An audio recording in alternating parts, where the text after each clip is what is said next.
Good morning. Good morning. Hello.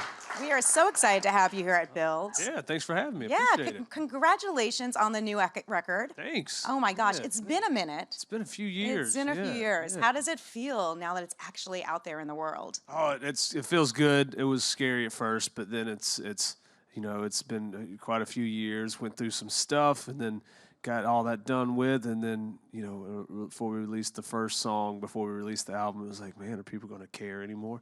And then there were still some people that cared, so it felt good. So yeah, it's been fun playing these songs out, and yeah, I think it's like every other band or artist says, it's the best work to date. Yeah, exactly. It's the best album. Yeah, It tops the rest. one, yeah. Why do you? No, really, for real. Why do you think it's really the best? Because it is diverse. There's a diverse sound on this. No, I'm really inspired by so much different music. I mean, I think like so many other songwriters are, but I love funk, I love blues, love rock. Those are some of my biggest influences, and I think this album captures that, and I think it's definitely the best lyrics I think I've ever written. It's the most honest, because these past few years since the last album came out, it's been like 4 years or whatever, and a lot happened. Going through a lawsuit, then and that's really where the title comes from as well. It's Collateral is kind of something that comes alongside of something else, and these songs came alongside of some anger, a lot of waiting, and also I got married, so a lot of love, and so a lot of it just kind of tells you about these past few years, and I think it's all the songs are pretty relatable in a way too, and so but they're all different. There's some rock tunes.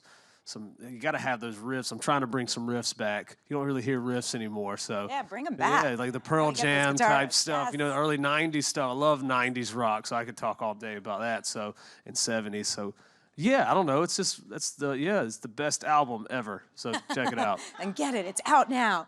Yeah. You did say you went through some stuff. For people who don't know, to catch them up with the legal dispute. You couldn't put out music, right? Yeah, I couldn't really put out any music, and it was a really weird time in my life, and I think my wife's as well. But I was just kind of sitting at home for a while, like, all right, well, a few months go by, then a year goes by, and I'm writing, but it was really tough to write at first because I knew what I was wanting to say, but I couldn't really say it, and kind of had this block or whatever, and I got with a couple of people that I really trust and really good friends of mine, and we just started writing songs that didn't even make the album, just to write, to get creative again, and they really helped me, get through that, and then so yeah, this months turned into years, and then I got married with a lawsuit, and then when it was finally over, we were like, okay, so we can be married without being in a lawsuit. Sweet. How do we do this? Yeah. How do you do it? Did you feel like a whole wall had been taken down? Yeah, we smoked a cigarette, and we don't smoke, so we had a good cigarette outside, and that's all we know how to do to celebrate. We're not big partiers, so we're like, we have any cigarettes? Wow, where'd these cigarettes come from? And so yeah, but it was good. It's nice to have that over with, and because I don't know if too many 20. How old am I now? I'm 27, so so young 20-year-olds go through a lawsuit. It was pretty weird, but I had an awesome team working with me, and it was great. So it's finally over and got this out. So yeah. Do you feel like you had a lot of freedom with this album then? Yeah, I think so. I mean, like I said, these songs talk about the love. It talks about, without it being too personal. I try to write songs that other people can relate to. I don't like telling what songs are about, really, and because I want them to have their own, meaning towards. I love when somebody comes to me, this is my favorite song because of this, and it's not even anywhere close to why I wrote the song. Yeah. And that's what makes it cool. I mean, there's so many songs out there that I love that I didn't even know what the song, I had my meaning towards it until I really read the lyrics, and then might have found where the artist or band said, what the song was about, and it's like, oh, well, that's not what I thought it was about. So I think that's really cool with music. So, there's songs that are a little more sad, and there's confusing, not confusing to understand, but, it just really talks about that. And then there's, like I said, there's the marriage stuff that everybody likes, a good love song, and there's some good love songs. Dance With Me is one of them. Dance With Me is one of them. I wrote that for my wife for our first dance, and she was crying like a baby. So I won that one. I heard you were crying too. I cried before that. I was crying when I was trying to read my vows, but I couldn't make it through it, and so I was getting. She was just suck it up. This is stop crying. This is my moment. And then she started crying when she heard the song. That was the first time she heard the song, and I was like, "Stop crying, suck it up. This is my moment." So yeah, it's good. So did you have a recording track, or did you perform it at the? We had a little rough demo. Okay. My buddy sang it, Tim, and who also helped me write it, and he sang, and my other good friend played the cello, Dave Egger, and he's an incredible cellist, and he's out with Evanescence right now, but he's just a dear friend, and it sounded beautiful with just those two. Oh, that's amazing. Yeah. How is married life treating you? She likes me. Yeah. 2 years most in? days, she still likes me, and we have a good time. I think it was also, I kind of look at that lawsuit stuff also as a blessing in a way, because a lot of couples, I think, go through that first year of marriage and might not, we're really blessed to be where we're at, and also we had, all we had was time. We've been together almost 9 years, and at that point it was like 6 or 7, I was still writing, I was staying busy doing shows, but we were home a lot, and we got to know each other on that first year of marriage really well. And I think that was, like I said, it was tough, but then we kind of looked at that as kind of a beautiful thing, because we got to spend so much time together and figure out more things that we like and what we don't like about each other. So. Sure. And because you met when you were pretty young, right? Yeah, I was 18, she was 17, and she got one look at this guy and was like, I gotta have him. But of course. Yeah. So no, so we were from a small town, and I'd never seen her. I would go to we always went to parties and stuff, and I'd never seen her at a party. It's a small town. You usually see that person. I'd never seen her before, and I saw her one time at church. I sang at this church, and she had this black turtleneck sweater on, and I didn't see her again after that for a while. Then I saw her at this thing that my sister puts on, and we were helping rebuild this home, and she showed up, and she had a job of taking care of the kids there, and I played a little guitar for her, and spoke a little, spit a little game to her, and saw her that night at a party, and it was the weirdest thing. We just hit it off, and she fell in love with me pretty quick. I love the fact, that's really sweet, and I love the fact that you remember what she was wearing, the black turtleneck, the first time you saw her. Yeah, because I was wearing a headset mic. It was the worst thing that ever happened in my life. It wasn't the best look. It was a horrible look. I had a yellow polo shirt on, and I don't ever want to relive that. It felt like a Britney Spears moment. It was the worst thing ever. But my sister got to hold the real mic and sing, and she's like, I'm like, what? I was pissed. I was not happy at church that day. My gosh. Where are you guys living these days? We still live back at home in Georgia. Okay. It's quiet and not a lot of people there. And we're loners. We figured that out. We don't hang out a lot, which we kind of get nervous about. We don't have many. We have a few friends, but we don't have many. Huh. And it's and even the few friends that we have, we don't hang out with them much. It's and we love them. We love hanging out with them, but when we're home, we don't get to home so too much, and my friends or whatever, do you want to go golf? You want to do this? And nah, I'm gonna chill on the couch and watch some Netflix and just chill. So it's we try to we need to get out and do things more, even on the road.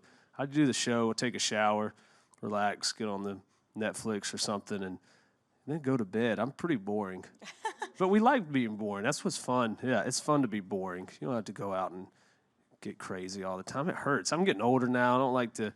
When you get crazy, that next morning is not worth it at all. It is not worth it. Just drink some apple juice at night and eat some ice cream. Eat some cookies. That's a night of partying for me. That sounds really wholesome. A skillet cookie. I have a skillet at home. I make a homemade skillet cookie. That's my party. A little ice cream, chocolate syrup, pecans on it.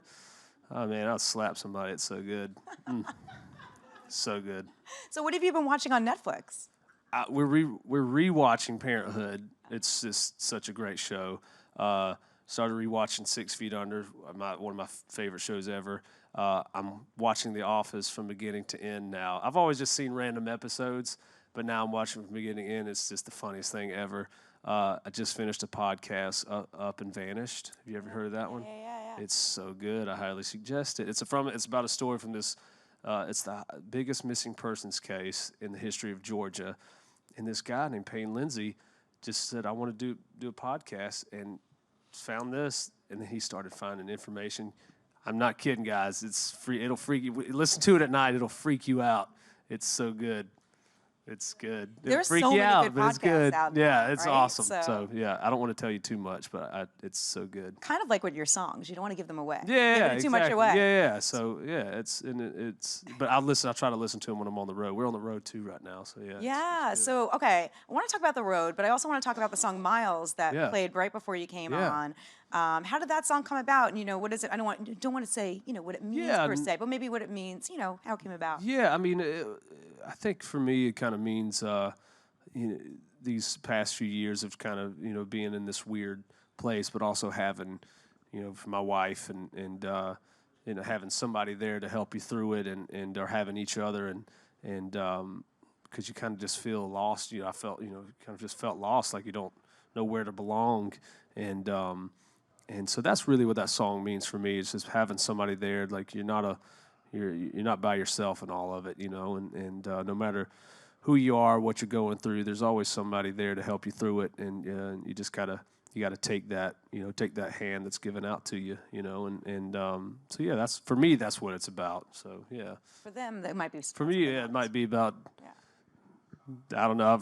It says miles up, so some people get confused with a little drugs, but I don't know. I don't know what that means. So. Right, you're wholesome. That sort of. I actually like Into the Wild. Oh, I like that one too. Yeah. It's that one's just a good love song. Somebody, I was doing an interview last time I was here, and they kind of thought it was about something else, which I love about music. But it's just a good love song. Like, I'll follow you no matter where you go. If you go, running in the jungle somewhere, I'm going to be there with you. If in a sad place, I'm going to be there with you. If we're on top of the world, I'm going to always be there with you. It's just a good song. It's a fun guitar. It has a lot of moving guitar parts in it. I'm a musical guy, and I just love playing the guitar. And there's a lot of cool guitar moments in this whole album. So it's I don't know. I could talk about I love guitar riffs. I don't know, it's just fun.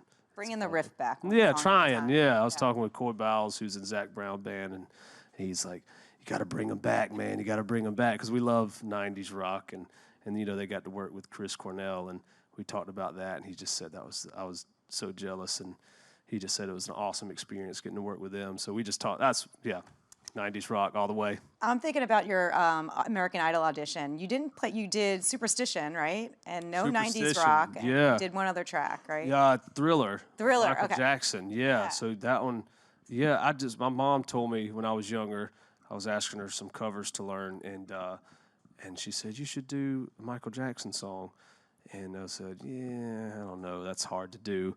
And I just sat and listened to Thriller and came up with my own little version, and it works, I think. And people seem to like it. It's weird, but I think it works. It's fun to play live. People start dancing, they'll do the dance, and that makes it fun. Well, it got you on the show, and got you to be crowned American Idol, right? Yeah. So, well, that's what they told me. Yeah, at least that's what they could be lying. Who knows? What was going through your mind during that time, during that audition? You don't really get much time to think. I was so nervous. They wanted to talk at the beginning at the audition, and I didn't know what I was getting myself into. I never watched the show. It wasn't my thing, and so I had no idea what I was getting into. And as soon as I go in there, I had the note in my head of where I need to start the song, and then they're like, "Where are you from?" I'm like, I don't want to talk. I just want to get this over with and tell me if I made it through or not. And so yeah, that was what was going on in my head, but it went pretty good. Yeah, I would say so. Yeah, I'll take it. I'll take it. How much did you grow throughout that season as an artist, as a person? I think a lot. You learn a lot about yourself, a lot about other people, and it's you get some people are very cutthroat in that competition, and like I said, I didn't know what I was getting into, and there have been people there that had tried out for it for many years, and so some people are really, they're hardcore into it. It's like the Hunger Games, and so it was interesting, but also I made a lot of friends with it, with some of the producers and security guards and contestants, and so for me it was a good learning experience, being on live television and all that good stuff, because I just went from playing fraternities and bars and anywhere else that would take me. So that was a big step, but it was a good step because I knew what it felt like to have no one there to go listen to you, and I think it's good for songwriters or bands or whoever, like to go through that, to feel how know how it feels to suck, and not have anyone to listen to you, and because it makes you appreciate it so much more when people show up and singing songs that you write, and I not many people go. There's so many. It's like 15-year-old kids going out for this stuff, and that are amazing, so talented, but it's a serious business, and so I think some of them get lost and don't really have some guidance there, and or not really knowing what they want out of their career. So luckily I kind of knew where I wanted to go, and there's always you're always growing as a musician or artist or songwriter. So yeah, I'm glad I had that installed in me, whatever. And now it's coming back. Yeah, it's coming back. It didn't really go away. Right, it didn't really go away. It was gone for you blinked, it was gone. Yeah, now it's back. It's back. What do you think it's going to take to make something like that successful again in this day and age? I have no idea. Yeah. I don't know. I mean, Lionel Richie is, just incredible. If I'm going with who he chooses. Yeah. So, he's just incredible. Luke's, we're from the same town. I know he's super talented, and he's going to be great. Katy Perry, she's talented as well. So I don't know. It should be interesting. I don't. That's their thing. Yeah, it's true. I don't want all that stress. I would feel weird judging people. I might judge people just by myself.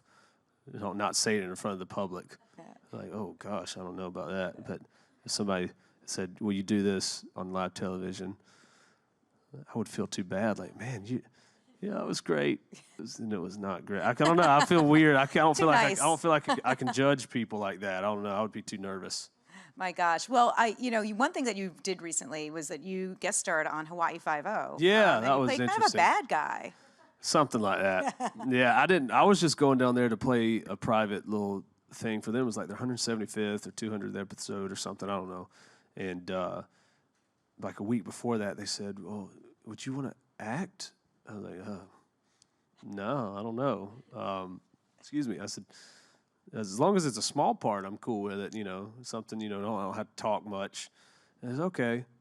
I get the script, and I'm the main villain, and I was like, I don't want to do this. I found out I'm not good acting as a bad guy. So next time if I do anything, it'll be something that's funny or, I don't know. Definitely not a bad guy. It was fun. It was a cool experience. Peter Weller was the director. He was RoboCop back in the day, and he was a trip. That's cool. So you didn't catch the acting bug per se. No. But you're in the midst of a tour, which is pretty phenomenal. Yeah. How is the new stuff going over? It's going awesome. Yeah. People are singing all these new songs and yelling out for some of the songs, because I play a different show every night, different set, and keeps it fun for me and the band and the fans. But when we play some of the new, these new songs, they're singing all the words, and which I'm kind of like. I'm always nervous to play this new song because it's like I remember when I would go to shows and they would play new songs. Like, I don't want to hear the new stuff, but people are really enjoying it, and it's been really going over really well. So it's been fun. And your coronation song, "Home," is it the type of song that you play now and you're like, okay, I'm okay with this now. I dig it. Yeah. We change it up. We change up all the kind of stuff and keep it fun for us and again for the fans. So can't play the same thing like this. Over and over, it gets too boring. So we change it up, and it's good. It's fun. It was such a huge song that it just. It's a fun one to play. People still sing it, and they get excited over it. So I think that's a good sign. We'll take that as a good sign. Yeah. Well, cool. Well, we have lots of questions from the crowd, so let's get that rolling. All righty. Hey, thanks for being here. Yeah, thanks for coming out. I'm so happy that you're here. Huge fan. Thanks. Absolutely love you. So what is your go-to karaoke song? I don't know. I don't do karaoke too much. I did karaoke one time. This was like in 2013. We did a show somewhere. We had to stop in this random town. I think I might have been on tour with John Mayer at the time. I can't remember. We had to do this one-off show or something. And there's this huge bar. I'm talking about it probably held 3,000 or 4,000 people. It was just a massive bar. And we went in. It was like a Wednesday night. Only about 15 people were in there. They had karaoke going, and I started singing Home. And people started looking like I was singing it. Not that I say I sing it good, but I was meaning to sing it horrible. And they all started looking, and after I was done, they started getting the phones out and everything. And I got done. They came up to me, "Oh my gosh, Phillip, that was so amazing! You're so good." I said, "You are a liar. You are lying." I said, "I meant to sing that bad, and you're telling me it sounded good. I will never trust you in my life." But thank you. So I don't know. I don't really have a go-to song, but that one was fun that time. All right, next. Hey, Phillip. Thank you for being here. Yeah, thanks. What do you love about performing in New York? Oh, New York. I recorded my first 2 albums in New York, kind of right in Times Square. And I just love New York. I mean, I'm an East Coast guy. You know, I love New York so much. And the people here are awesome. We're playing Irving Plaza, actually, pretty soon. This Sunday, I think, right? And so, yeah, that's going to be a fun show. It's just always a good time. I mean, so many people here might be, not even from here, just visiting. Like, oh, let's go to the show, So you never know what you're going to get in New York. And but it's always a good time. All right, next up. Hi, I actually come with an audience question from online. Oh, cool. Tiffany wants to know, if a movie was ever made about your life, what actor would you want to play you? I was just looking at Matt Damon out there on the pictures back there in the room, and it scared me how much we kind of looked alike. I think we looked alike. I mean, he's a little bit better looking than me, but I would say him or Leonardo DiCaprio. Those are awesome. Yeah, Tiffany, I hope that answers your question. All right. Well, thank you for those great questions, and thank you, Phillip, for coming by today. Yeah, thank you. The new album is out. It's called Collateral. Give it up for Phillip Phillips. Thanks. Appreciate it.